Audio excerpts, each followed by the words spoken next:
Всем привет! С вами подкаст Kids Talking, и я его ведущая Айсулу.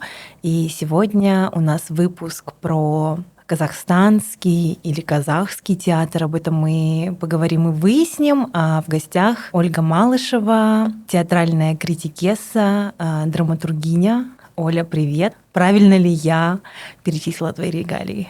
Привет, да, мне все очень нравится. Мне особенно нравится слово драматургиня, в этом вот что-то есть такое благородное очень. Да, звучит как княгиня, наверное. Есть еще у моих приятельниц вариант драматургесса. Вау, это тоже классно. Драматургесса. Вообще, это очень интересное занятие — придумывать феминитивы и подбирать вот эти суффиксы подходящие. Мне это нравится тоже. С Олей мы знакомы какое-то время. Я помню, я работала на власти, только пришла, и Олю уже все знали, естественно, мои старшие коллеги, коллежанки, они с тобой пересекались. Помню, ты приходила к нам на проект про казахский язык, там что-то было, ты учила казахский язык в тот момент, и я такая, вот, да, я знаю. Вот. Картинка, имя у меня сложились, а потом мы как-то стали просто пересекаться в городе на разных мероприятиях, может быть, на Фейсбуке. И из журналистки ты, кажется, работала в «Капитале», да? Нет, я в «Капитале» никогда не работала. Вот тот момент как раз курс казахского языка от власти, плюс я писала колонки для власти. Это был момент, когда я работала там последний год уже на портале Today.kz. Был такой, которого, да, нынче нет уже. И потом как-то случился этот твой карьерный шифт в сторону театра. И мне кажется, такое интересное путешествие типа в жизни.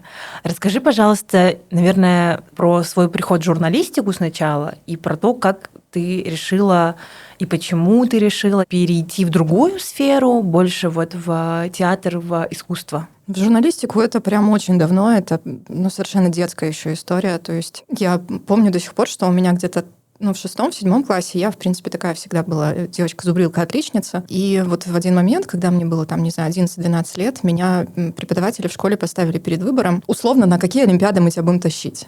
Выбирай. Или ты сейчас выбираешь математику, или ты выбираешь язык, литературу. И для меня это дилемма была, потому что мне было и там интересно, и сям интересно, и больше того, учительницу по математике я больше любила. Но учительница по литературе была классной руководительницей, она была, видимо, как-то понастойчивее, поэтому меня утащили в литературу, но я не противилась совершенно, потому что писать было кайфово, но я иногда себя откатываю туда и думаю, выбрала бы я математику, вот сейчас бы, наверное, в IT работала. Может быть, жизнь зарабатывала бы миллионы в Кремниевой долине. Вот, и иногда, когда хочется тотально поменять жизнь, я думаю, надо идти в IT. Когда же там были какие-то задатки? Вот. И вот так вот меня стали таскать на олимпиады по языку и литературе, и вот это вот письё бесконечное, оно, в какой-то момент вылилось в понимание, что, наверное, да, это какая-то штука, с которой хочется связать жизнь, и наверное, та же моя самая преподавательница сказала, тебе надо быть журналистом. И как началось, там школьные какие-то газеты, потом я родилась в городе Темиртау, и там, в общем, до окончания школы я жила. И у нас был такой в городе пресс-центр при детско-юношеском центре. Его вел молодой журналист городской газеты, потрясающий совершенно парень, Влад Ивлев. Его сейчас, к сожалению, нет, он скончался не так давно. И вот благодаря Владу у меня случилось несколько поездок по Казахстану. И тоже уже, к сожалению, покойная Светлана Ахмеджановна Галиева такая была. Она по всему Казахстану собирала школьников, старшеклассников, студентов, которые хотели заниматься журналистикой. И вот эти вот все молодежные пресс-центры со всей страны, они собирались то в Алматы, то в Астане, то в Боровом.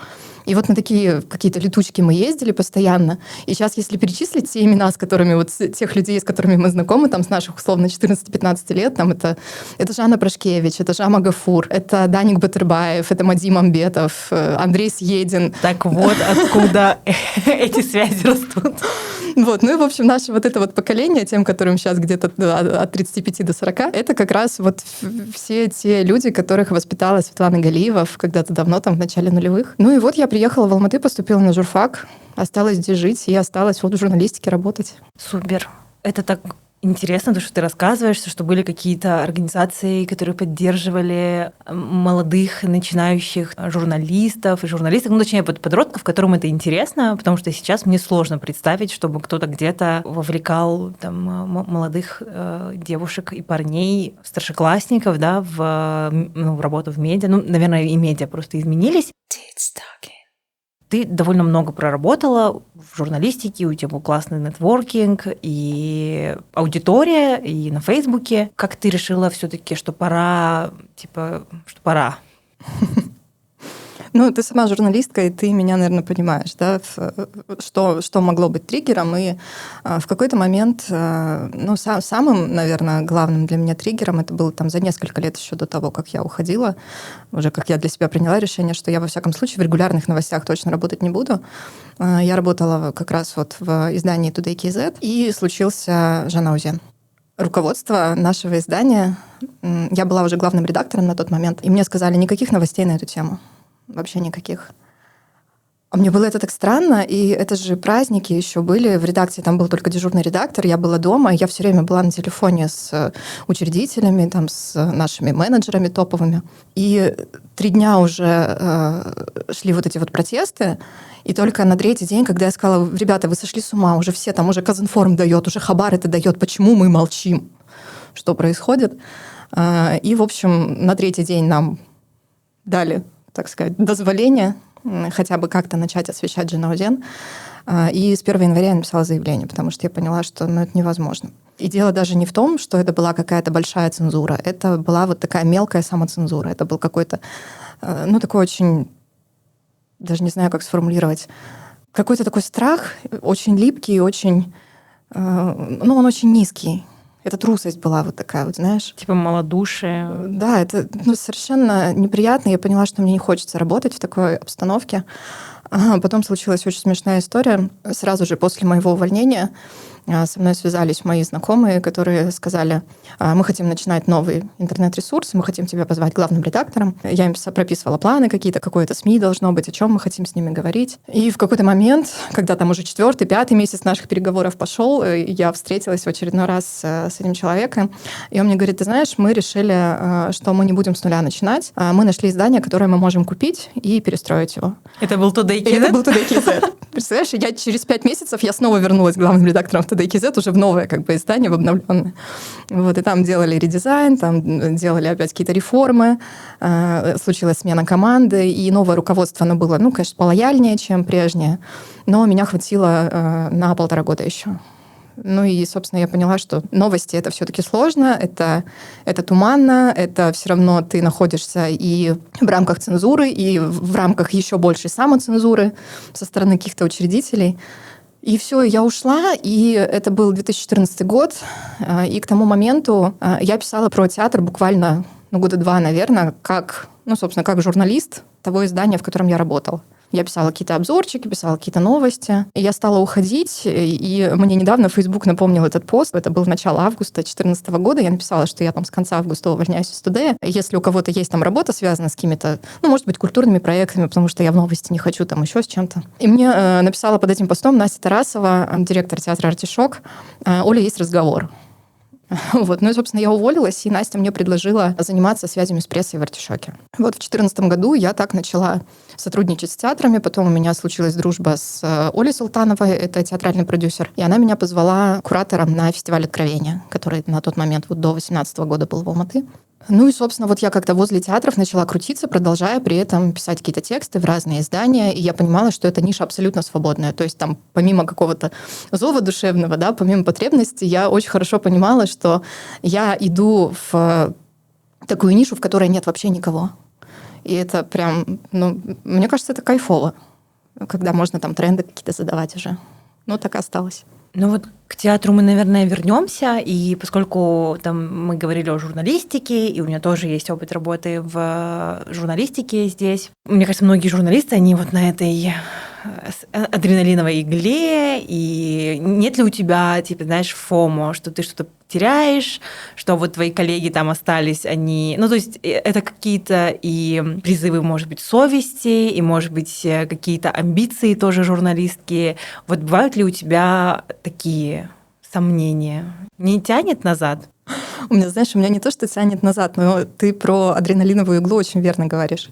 Потому что я каждый раз, ко мне возвращается вот это ощущение, я страшно любила либо какие-то громкие государственные мероприятия, типа выборов. Вот я знаю, что день выборов, я прихожу в редакцию, и у меня вот прям сердце колотится, потому что я знаю, что хочется там первыми выдать какую-то новость, там еще что-то сделать, отследить, а вдруг что-то случится, а вдруг... И вот это вот предвкушение каких-то важных новостей, оно во мне до сих пор есть. И я это переживаю вот каждый раз, стыдно признаться, но я это переживаю в том числе и в какие-то очень трагические события, да, вот это вот предчувствие того, что ты живешь в историческое время, да, в историческую эпоху какую-то. У меня нет потребности именно становиться как бы голосом всех этих событий, но даже сам факт потребления таких новостей, вот он мне этот адреналин возвращает. И я новости читаю постоянно, я не могу без этого. Вот мы сейчас с тобой пишемся, у меня там телефон лежит в рюкзаке, и я понимаю, что сейчас закончится наш с тобой разговор, и я пойду ленту листать дальше. И я понимаю, что это, ну, мой случай не тот, да, когда говорят, что вот эта вся вот история с думскроллингом, это что ты себя накручиваешь лишний раз. У меня наоборот, у меня это способ справляться с тревожностью, и я очень классное доказательство этому нашла, когда в 2020 году, перед тем, как начался вот этот вот глобальный ад ковидный, потрясающая история, я улетела 15 марта 2020 года в Узбекистан, в Узбекистан, да. Я помню, да. Вот, и это было как раз про то, что если бы я летела в Узбекистан, ничего страшного, но я направлялась в Таджикистан. И я должна была потусить неделю в Ташкенте и потом перейти границу недалеко на север Таджикистана, в Канибадам, и остаться на месяц там на театральный проект. И если бы у меня не было вот этой привычки постоянно новости читать, я бы уехала в Таджикистан и смогла бы вернуться только через год. О, боже. Ты знаешь, я вот этому благодарна вот себе за то, что я успела вовремя это прочесть. У меня какая-то такая внутренняя мобилизация случилась. То есть я в 2 часа дня прилетела в Ташкент, в 4 часа дня я стояла уже вот так с чемоданами, звонила хозяину квартиры, которую я сняла в Ташкенте на неделю, и говорила: Азамат, увезите меня на границу, пожалуйста, потому что завтра все, уже сегодня рейсов никаких нет, завтра закрывают железную дорогу и закрывают авиасообщения. Границы тоже закрывают и Узбекистан, и Казахстан, только Таджикистан еще не закрывал границы. И мне ребята мои из Канибадама пишут там: ты что, это же всего на месяц, там же у всех стран постановление на месяц закрыть границы. Как раз ты месяц у нас переждешь, спектакль выпустишь и уедешь нормально к себе домой. А я вот все, я перешла пешком границу, приехала в Шымкент на такси, из Шымкента поездом уехала в Алматы, вот, и все схлопнулось буквально за 2 дня, вот просто все. И в том числе любые способы поездки в Таджикистан и из Таджикистана. Ну и, в общем, рейсы возобновили из Казахстана в Таджикистан только в феврале следующего года. Вот, а границы были закрыты наземные еще дольше, и я понимаю просто, я несколько месяцев жила вот этими параллельными своими жизнями, просто я знала, что где-то есть та, которая пошла по другой дороге. Которая не читала в те дни новости. Да, у которой там которой не был интересен Телеграм, и она сейчас вот там в Канибадаме с этими ребятами, у которых там им не то, что не до театра, им вообще там не до чего, и я одна, и что я там буду делать? Блин, это классный пример того, что типа новости — это все-таки полезная привычка. Короче, это меня спасает. И во многом, и в том числе в том, что вот касается нынешней моей работы, все равно новости очень сильно кругозор расширяют. И это какие-то вещи, про которые ты знаешь, пусть даже там поверхностно знаешь, там вот этот мем легендарный, да, я всесторонне недоразвитый человек. Вот это я, наверное, да, потому что у меня кругозор огромный, я знаю очень много, но всего прям совсем по чуть-чуть. Но это очень помогает. Но это, мне кажется, проклятие многих журналистов. Типа мы вот тут вот по верхам, но много где что-то выхватываем. Мне кажется, это помогает зато, если что, правильно, понимать правильное направление, куда искать. Да. А когда ты начала, собственно, писать пьесы самостоятельно, с чего это началось, какой позыв случился? Пьесу я первую написала в 2016-м, то есть через 2 года после того, как я вот с новостями завязала уже. И у меня эта вот история была тоже такая из далекого детства, когда мне в какой-то момент казалось, что мне хочется там стихи писать. И я какое-то время писала стихи, а вот потом я поняла, что стихи довольно поганые получаются. Я писала песни, до сих пор пишу, иногда под настроение. Пыталась писать прозу, и все время вот что-то мне не хватало. И я понимала, что вот журналистские тексты — это мне прям по кайфу писать, потому что это быстро, это понятно, это есть структура какая-то. И это не важно, там, что ты пишешь, информационную заметку там на 3 абзаца, или ты пишешь какую-то аналитику, там, не знаю, на 20-30 тысяч знаков, потому что там всегда было все понятно. Вот, а к пьесам я как пришла, это, достаточно много времени уже прошло, сколько, 7 лет прошло, и это вот история тоже, которую я очень часто рассказываю. Это были разговоры и с Артишоком, и с Олей Султановой, и мы все время думали, что ну вот мы сейчас находимся в такой точке какой-то нашей культурной истории, когда у нас начинает развиваться современный театр, когда он становится классный, интересный. Но вместе с тем у нас очень мало локальной драматургии. И мы стали обращаться, естественно, к кому, так как нам всегда казалось в последние 1,5 года, конечно, меньше, что мы идем по стопам развития российского театра. Мы стали обращаться к коллегам из России и спрашивать, а что вы сделали для того, чтобы у вас появилось вот столько новых имен, которых ставят. И Михаил Дурненков, я делала с ним интервью тогда, он сказал, ну вот мы начинали фестиваль «Любимовка» с того, что собралось некоторое количество там театроведов, театральных активистов, они решили объявить конкурс, принимать пьесы, и вот на конкурс стали приходить пьесы, и из них стали рождаться новые авторы.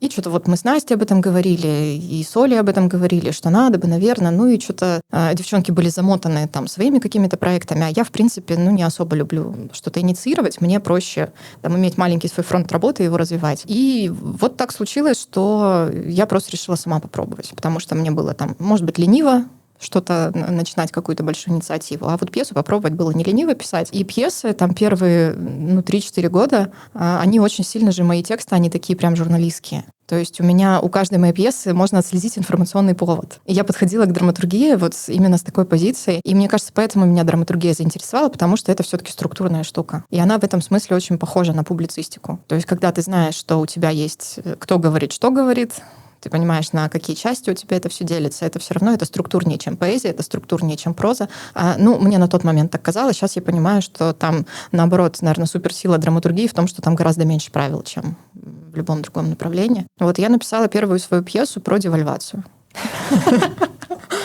Это была история про людей, которые встречаются... Которые не успели доллары купить. Условно, да, там было несколько персонажей, которые встречаются в обменном пункте, и курс доллара растет в то время, пока они находятся в обменном пункте, и у кого-то наличных не хватает, чтобы там нужную сумму купить. Но там еще есть такая персонажка, бабушка-призрак, которая хотела внуку подарить $100 на свадьбу, и, в общем, пока она ждала, чтобы курс немножко упал, она скончалась. Но она не там, в смысле, не в самом пункте, а персонажка пьесы уже призрак этой бабушки, и только там потом под конец выясняется, что да, все реплики, которые были бабушкины, это, оказывается, были реплики призрака, она по привычке продолжает таскаться в этот обменный пункт. Ждет выгодного курса. Да, супер. Я, к своему стыду, сейчас понимаю, что я не читала твоих пьес. Они есть это в публичном доступе, например, там, почитать PDF-ку? Практически все пьесы опубликованы. Вот пьеса «Курс» есть на сайте фестиваля «Любимовка», потому что она попала в список особо отмеченных. Следующий мой текст тоже есть на сайте фестиваля «Любимовка». Это пьеса, которая называется «Все спокойно». К ней информационным поводом была история Руслана Куликбаева, алматинского стрелка. И это такой сюжет, который раскручивается вокруг 2 офисных клерков, которые ездят по городу и не понимают, почему в городе пусто. И они получают на телефон множество там фейков всяких с предупреждениями, а я эту пьесу придумала как раз вот в тот момент, когда в Алматы была вот вся вот эта вот заваруха. Я была в Киеве, я уехала в отпуск, и, собственно, вот эти алматинские рассылки со страшилками я получала в Киеве, я их читала. И там, я помню, что это было там 300 человек, вооруженных там ножами и палками со стороны Шанрака, движутся в центр города. И я вот это читаю, просто находясь за границей, думаю, что творится вообще, что там происходит. Это конспирация, да, наверное, всего. И там просто появлялись новые какие-то байки. Есть ли какой-то, может быть, ты придумала жанр, которым ты описываешь свои работы? Это сложно, потому что мне очень нравятся разные штуки какие-то пробовать. Я в театр, в театр как в профессию, я пришла, когда мне было 30 лет. То есть люди нормальные уже могут закончить свою историю театральную. У меня есть приятельница Диана Балаян, которая работала с театром «Артишок», была главным администратором в театре Лермонтова. И тоже я что-то обмолвилась как-то в соцсетях, что я в театр пришла в 30. Она говорит, а я в 30 уже ушла из театра, его нафиг. Поэтому мне интересно всякое новое, разнообразное. И вот первые тексты, они были вот такие, да, они были на основе информационных поводов. Кстати, вот последний на сегодняшний день, самый свежий текст, это текст про Кантар. Это все равно такая, несмотря на то, что там очень мало реализма, там это все такое как бы вокруг этой истории, но она все равно такая информационная достаточно. И при этом у меня есть тексты достаточно абстрактные, достаточно лиричные. Это когда я себе позволила уйти в эксперимент в какой-то. Есть тексты вообще не завязанные там ни на чем. Есть какие-то маленькие экспериментальные пьесы, которые я писала там то на конкурс, то просто потому что мы хотели здесь сделать какой-то проект, и просто нужен был текст. Вот самая на сегодняшний день, такая прославленная пьеса, у которой больше всего переводов, больше всего постановок, это «Дилфизо и Донадо». Это история про то, как встретились женщина из средневековой Шотландии и женщина из современной Центральной Азии. Ее, да, правда, регулярно вот ставят в «Трансформе». Есть сейчас 2 спектакля в Алматы, да, по этой пьесе. Один я сама поставила, это спектакль «Трансформы», а второй спектакль в театре Мусрепова идет «Дилфизо мен Донадо» на казахском языке. Алишер Рахат перевел этот текст. Вот это репертуарный спектакль Государственного театра сейчас. Кстати, вот о казахском театре я очень так со стороны, в принципе, наблюдала всегда за тем, что происходит в театре, и как-то вот в нашей тусовке там всегда был на передовой Артишок, и как бы вот эта вот театральная тусовка, она была такая русскоязычная. О казахском театре я долгое время не думала, а уже потом, благодаря тебе в том числе, узнала, что он очень активен, там очень много разных смелых экспериментов происходит. И у меня сложилось такое впечатление, что сейчас казахский театр на передовой, в авангарде того, что происходит в этом жанре, в этом искусстве в Казахстане. И так круто, что ты не осталась в этом русскоязычном бабле Алматы. Что я помню, ты писала о том, как ты ходишь в театр Ауэзова и слушаешь там в наушниках какие-то иногда переводные пьесы, потом ты сама знаешь язык, и сейчас, кажется, да, ты смотришь без проблем на казахском языке спектакли. А почему ты решила расширить для себя это пространство театральное? Я стала смотреть спектакли в казахских театрах, в театре Ауэзова, в театре Мусрепова, в первую очередь государственных сначала, да, просто потому что мне было любопытно, потому что, наверное, все я уже пересмотрела в других театрах. В меньшей степени я обращала внимание там на корейский, например, театр, в большей степени на немецкий, но это тоже вопрос вот именно бабла, потому что я пришла в театр, начав, скажем так, вот эту всю историю свою театральную с Артишока, и вот от Артишока это уже все разрасталось. Я помню, что первый спектакль, который я посмотрела в театре Ауэзова, это был спектакль на малой сцене, «Каскагым» он называется, он идет до сих пор. И там в главных ролях Зарина Кармен и Азамат Сатыбалды. И у них дуэт такой потрясающий. Там, я не знаю, сколько лет уже идет спектакль, мне кажется, лет 15. А они все такие же прекрасные юные. Тогда я, по-моему, в наушниках смотрела этот спектакль. Я сейчас не беру перевод, потому что, элементарно мне не нравится качество перевода. Я думаю, что лучше я там какого-то нарратива недополучу, чем это будет отвлекать там внимание какое-то мое. И, собственно, я увидела, что, во-первых, эта история очень современная, потому что это современный автор. А эта режиссура очень интересная, потому что это был спектакль Елика Нурсултана. Я тогда ничего не знала про этого режиссера. Это я потом уже узнала, да, что он там последний ученик Булата Атабаева, что он один из, на сегодняшний день один из самых крутых молодых режиссеров, и он на несколько лет уходил в преподавание, он работал в академии, сейчас он опять начал ставить спектакль, у него, кстати, «Карагос» прекрасная, вот в прошлом сезоне была. И что-то оказалось, что это хорошо. И вот я начала посматривать некоторые спектакли в театре Ауэзова, потом плюс к тому, что я ведь работала еще на театральном фестивале, и мы все равно коммуницировали и с площадками, и с администрацией, и с командами. И в театре Мусрепова еще на тот момент, когда там был очень странный директор Талгат Семенов, с которым сложно построить коммуникацию, но у него была прекрасная, по-моему, замдиректора, которая звала на премьеры к себе, и вот кое-что интересное я цепляла с театра Мусрепова. А потом вот как-то все завертелось, и мне кажется, что это, пошел какой-то объективный, закономерный процесс, потому что казахской молодежи сильно больше, чем русской, и, соответственно, больше людей, которые учатся именно на театральных профессионалов. И сейчас из вот этого вот, довольно большого, внушительного, на мой взгляд, количества молодых режиссеров, которые работают в Казахстане, все режиссеры, которые работают в государственных театрах, они все работают в казахских театрах. Русскоязычные режиссеры по большей части в независимом театре работают, и тоже долгое время было такое разделение, что если это независимый театр, это обязательно театр на русском языке. Сейчас в Алматы, я не скажу, что 50/50, но, наверное, уже 70/30, то есть уже 30% независимого театра — это театр на казахском языке. Я знаю «Ужас Сахна».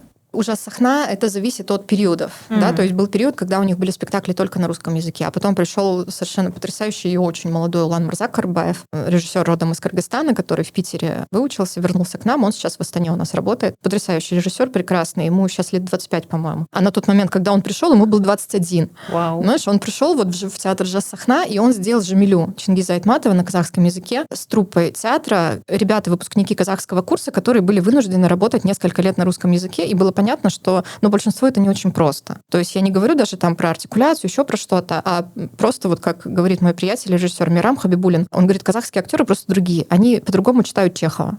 Да, просто потому что они другие. И он сделал с ними абсолютно понятный, очень легкий материал для них. И я пришла и увидела вообще других людей. Думаю, боже мой, почему вы раньше не играли на казахском? Вообще зачем все вот это вот было? Зачем там был Мольер совершенно странный какой-то? Зачем там вам была Разумовская? И что вы делали все это время? Вот, и Улан с ними поставил 3 спектакля, по-моему, и после Улана, по-моему, на казахском языке с ними никто больше не работал. Вот, насколько я знаю. Данияр Базаркулов вот сделал в прошлом сезоне с ними спектакль еще на казахском языке. У Данияра вот сейчас есть Жол, его собственный театр независимый казахоязычный. Ағын театр, да? Театр Ағын есть, да, но я, правда, они сыграли одну премьеру, и я их мало потеряла. Очень, да. Мне кажется, у них, может, мощностей пока не так много. Они пытаются занять интересную нишу. Они хотят переводить мировую классику на казахский язык и ее создавать из этого спектакля. Но это все-таки классика требует определенного финансирования, если делать ее прям красиво. Есть прекрасная лаборатория «Эго», которую начинали тот же Данияр Базаркулов и Ерлан Карыбаев. Вот сейчас Ерлан ее делает один, но пока она, по-моему, ограничивается только курсом каким-то. Если вот брать резидентов «Трансформы», там тоже были казахоязычные команды. Была лаборатория 316, которая потом стала театр имени балета, и у них первый спектакль был на казахском языке, потом они играли на русском, потом Аршат Хайрула и Конашбек Нургаза, они сейчас музыканты, им, по-моему, не особо до театра. Есть Physical театра, команда, сложно, да, называть пластический театр на казахском языке, но я имею в виду, что люди, которые создали эту команду, это люди, которые думают на казахском языке.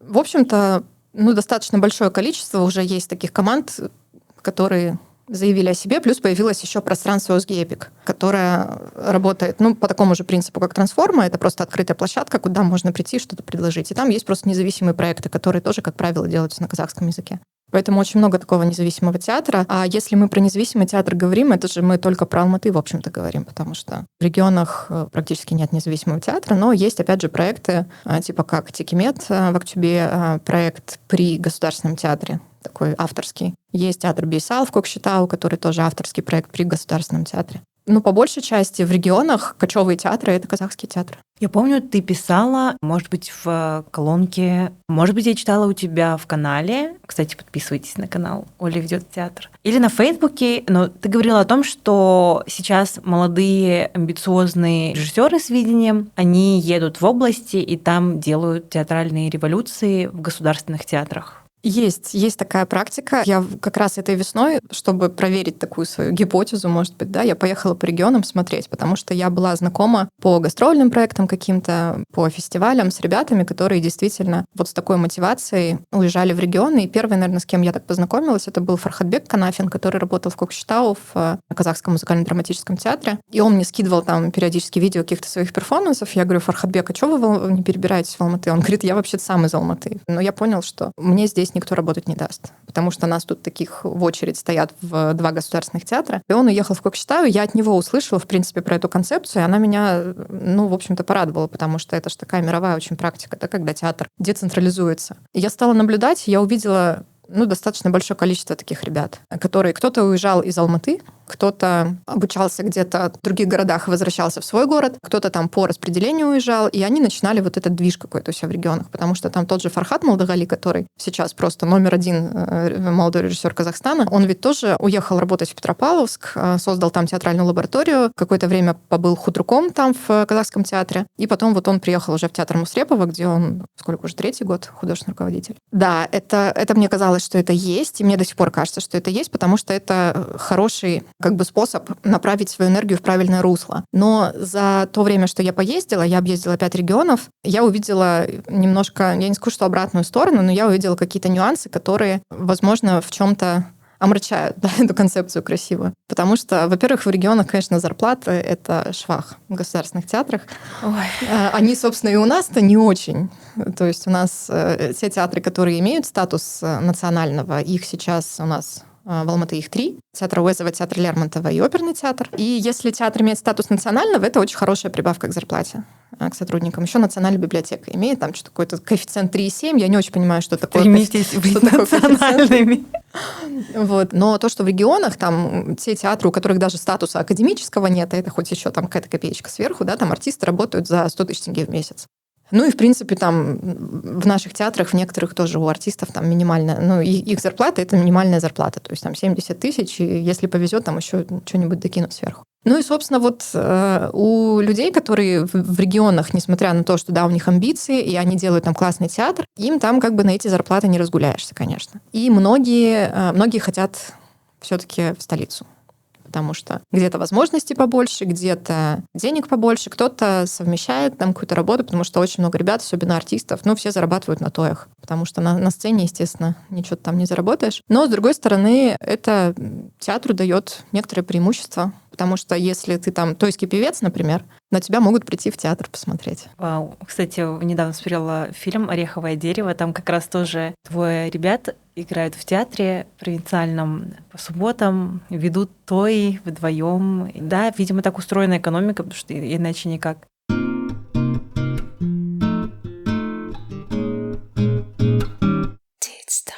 Тезис о том, что сейчас казахский театр находится в авангарде этого искусства. Верен ли этот тезис или все-таки, вообще, что происходит в современном казахском театре? Там ведь не только режиссеры, но и свои драматурги тоже. По поводу как раз языка театра, не в плане там театрального языка, а в плане на каком языке ты пишешь или создаешь театр, я точно поняла, что для того, чтобы молодого драматурга ставили в государственных театрах в Казахстане, он должен писать на казахском языке. Либо тексты нужно переводить на казахский язык, потому что единственный спектакль по моей пьесе, который есть в Казахстане в государственном театре, он идет на казахском языке. Потому что так сложилось почему-то, что русским театром в Казахстане что-то современная драматургия до одного места. Не знаю, с чем это связано.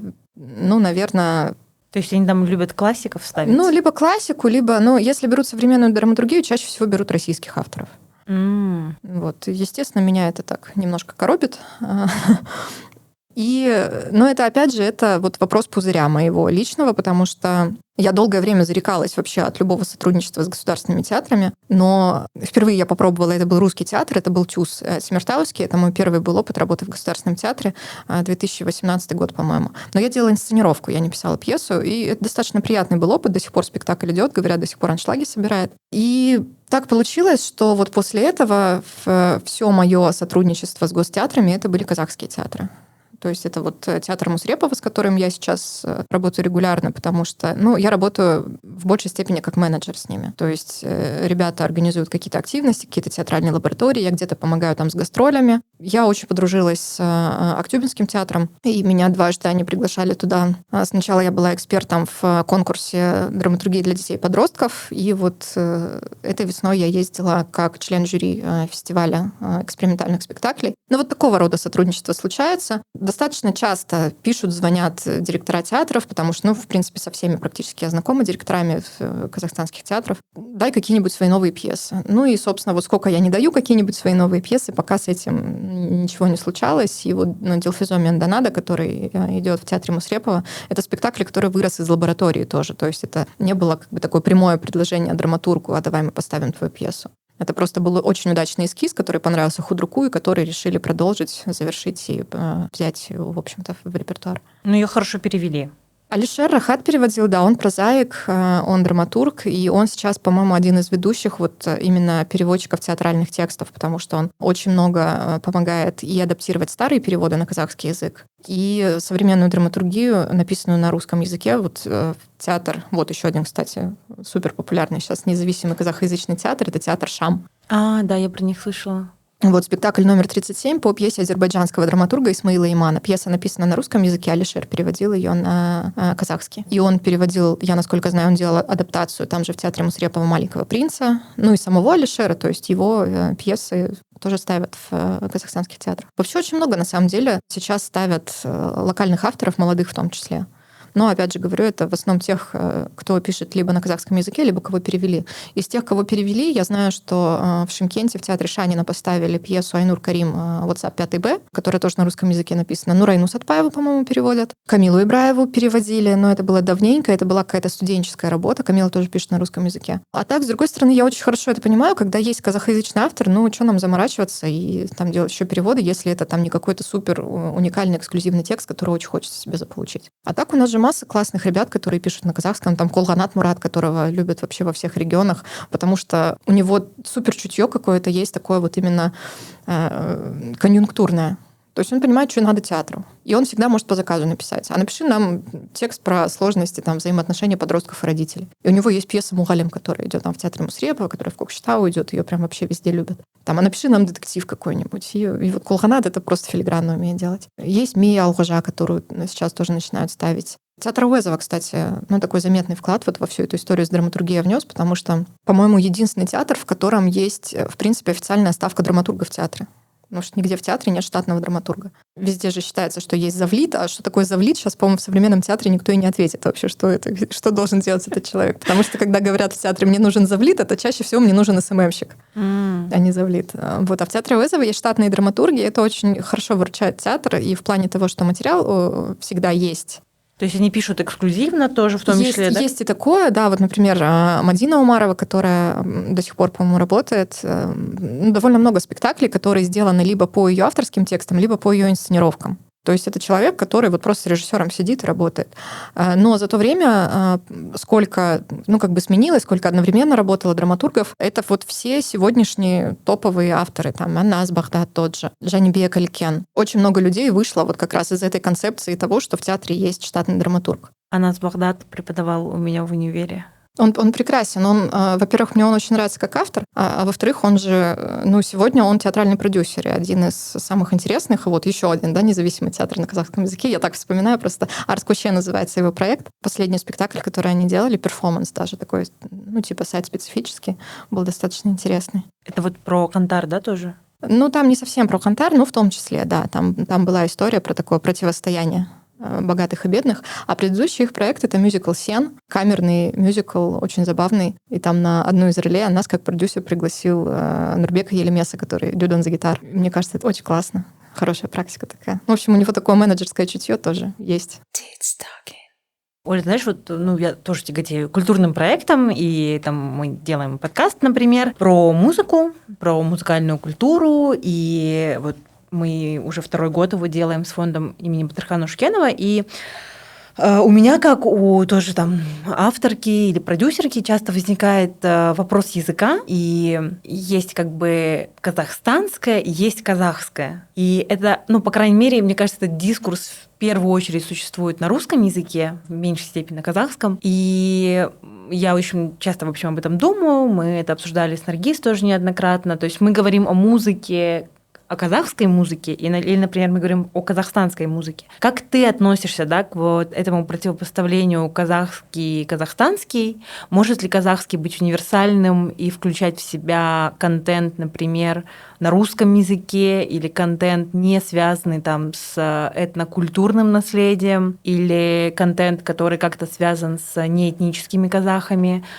Либо ты все-таки предпочитаешь отделять казахское от казахстанского? Вот мы сейчас говорим о театре, и о каком театре мы говорим? О казахстанском или о казахском? Если мы говорим о казахском, то какой он? То есть что в него входит?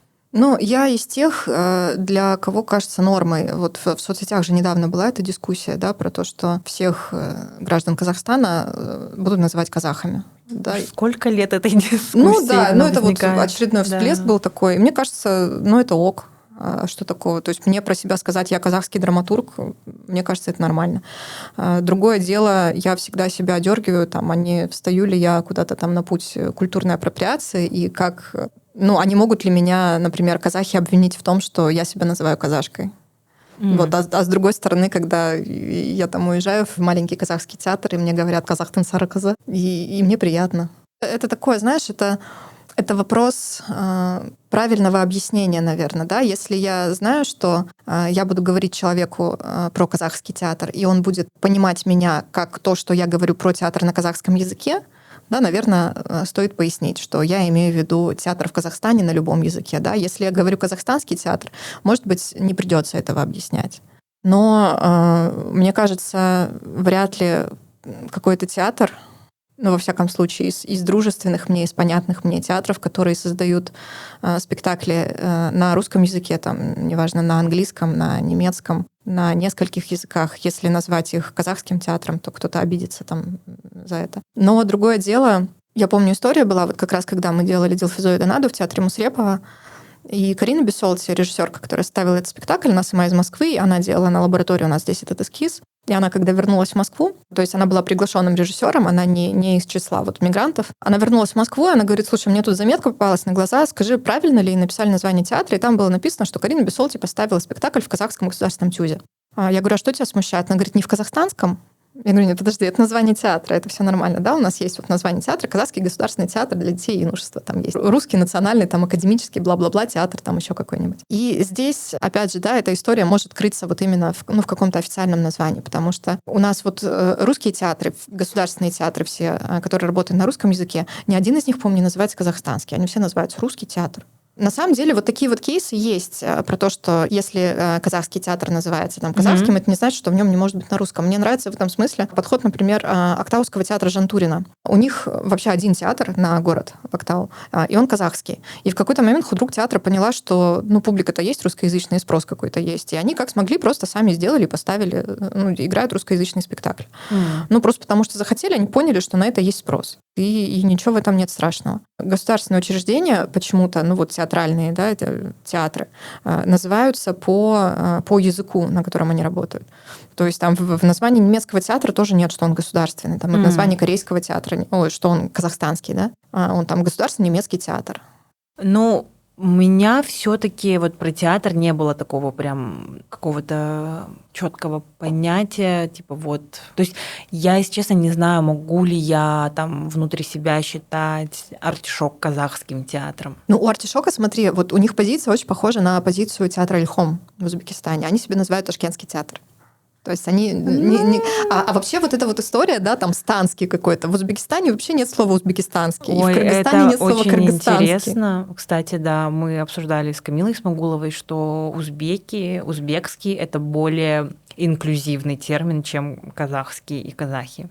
То есть никто там не говорит, что Тамара Ханум там узбекистанская танцовщица, хотя она армянского происхождения. То есть она узбечка, узбекская танцовщица. Вот поэтому, мне кажется, у нас вот этих вот внутренних самокопаний и идентификаций прям вот очень много. Это мы сами себе усложняем. У меня был опыт очень классный. В 2019 году я участвовала в театральной лаборатории в Ташкенте, и там были 26 участников из всех стран Центральной Азии. И мы, когда хотим обозначить принадлежность страновую друг друга, мы друг к другу так и обращаемся. Там ребята узбеки, ребята таджики, ребята казахи. А пофигу, что ребята казахи, да, это там русская, еврейка, украинка и кореец. Да, ребята казахи.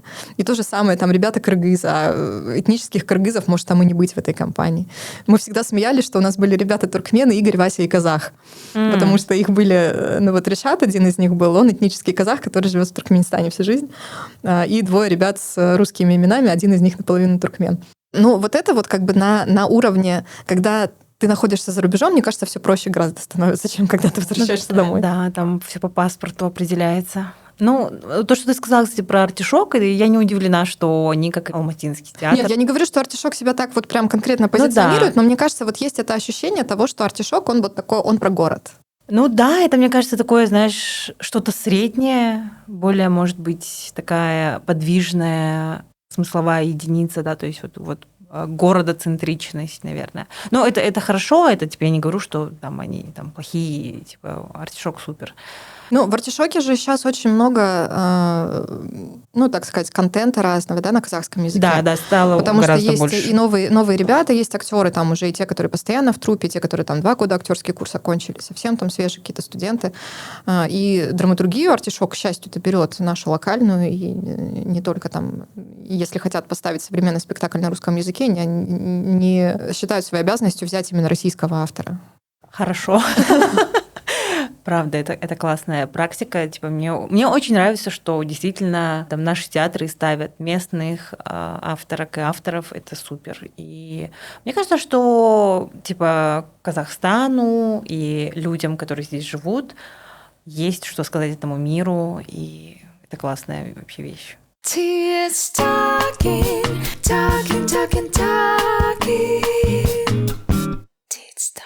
Прежде чем мы сели за стол, ты говорила о неком поиске идентичности, да, который у тебя есть. Расскажи, пожалуйста, он связан с профессиональными какими-то перевоплощениями или... Это связано с тем, что для меня театр — это вообще какое-то огромное поле возможностей. Я в театре очень много чем позанималась. То есть я пришла в театр как театральный обозреватель, потом я начала писать пьесы, потом я начала продюсировать пьесы, потом в какой-то момент я одну свою пьесу как режиссер поставила. Но мне сложно ответить на вопрос, чем я в театре занимаюсь. Мне бы хотелось, конечно, что говорить о себе, я занимаюсь драматургией.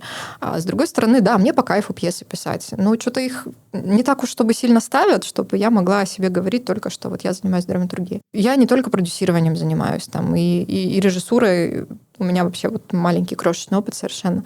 А по поводу кризиса, мне как раз вот там 2 года назад мне казалось, что у меня вот подъем пошел именно в том, что касается моих пьес. Текстов было там по 3, по 4 спектакля в год у меня было. И те, которые я сама продюсировала, и те, когда там ко мне режиссеры приходили. Ну, это все были независимые театры, но тем не менее, там были какие-то зарубежные у меня эскизы. У меня там в 2020 году в Румынии была премьера.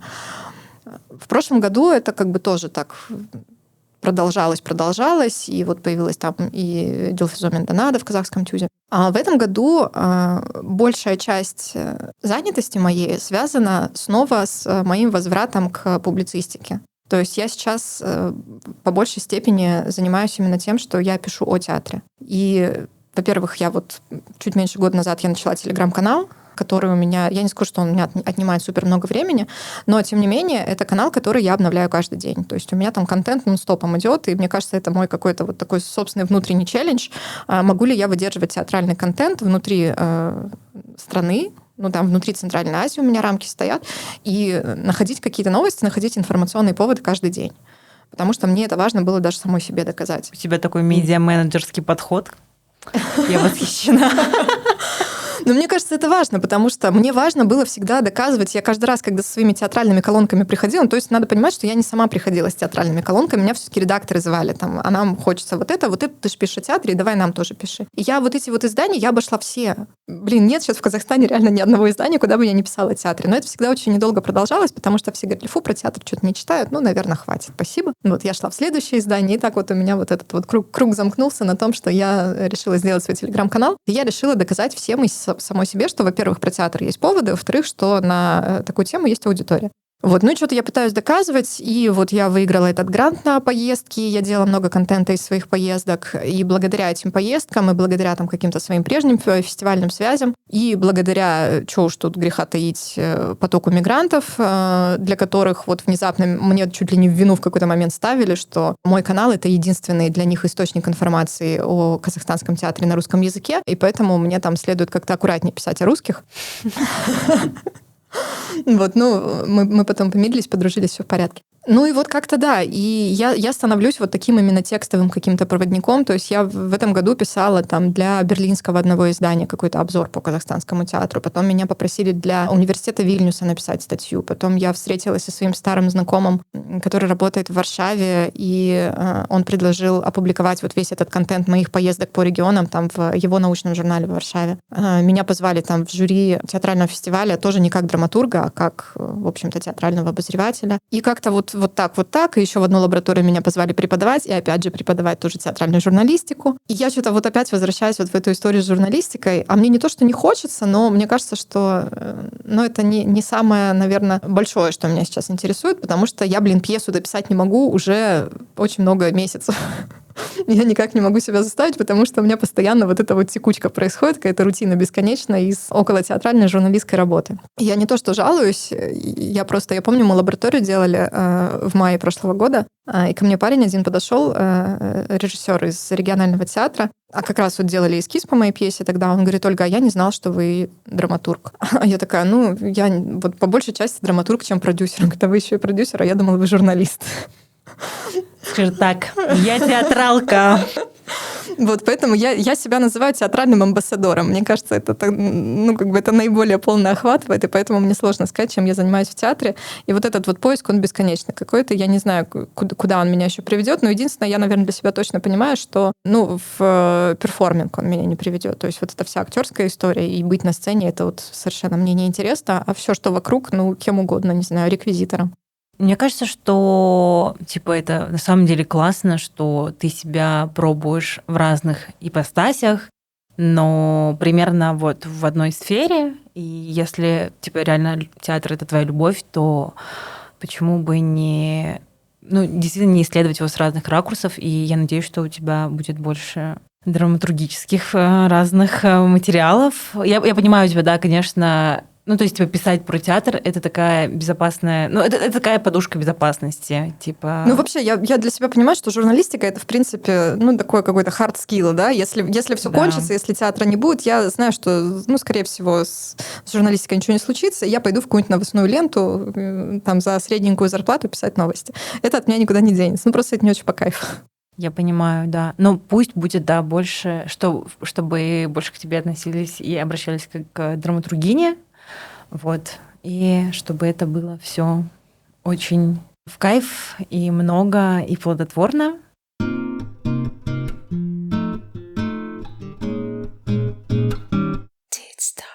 Будем заканчивать нашу беседу. Спасибо, было очень интересно тебя послушать. Спасибо за твои вопросы. Я очень люблю поговорить о театре. Я, мне кажется, тоже скоро полюблю наш театр. У меня есть вот этот интерес, я все никак не могу ввести эту привычку ходить, потому что после пандемии я вообще стала ходить меньше, чем когда-либо, куда-либо.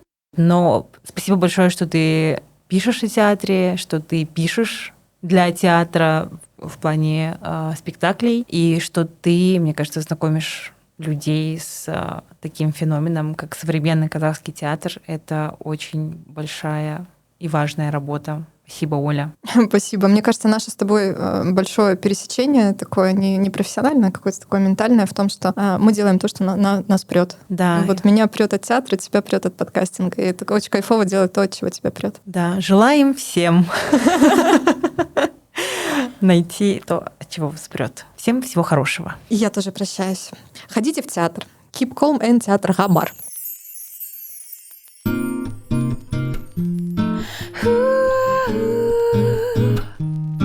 Tears talking, talking, talking, talking.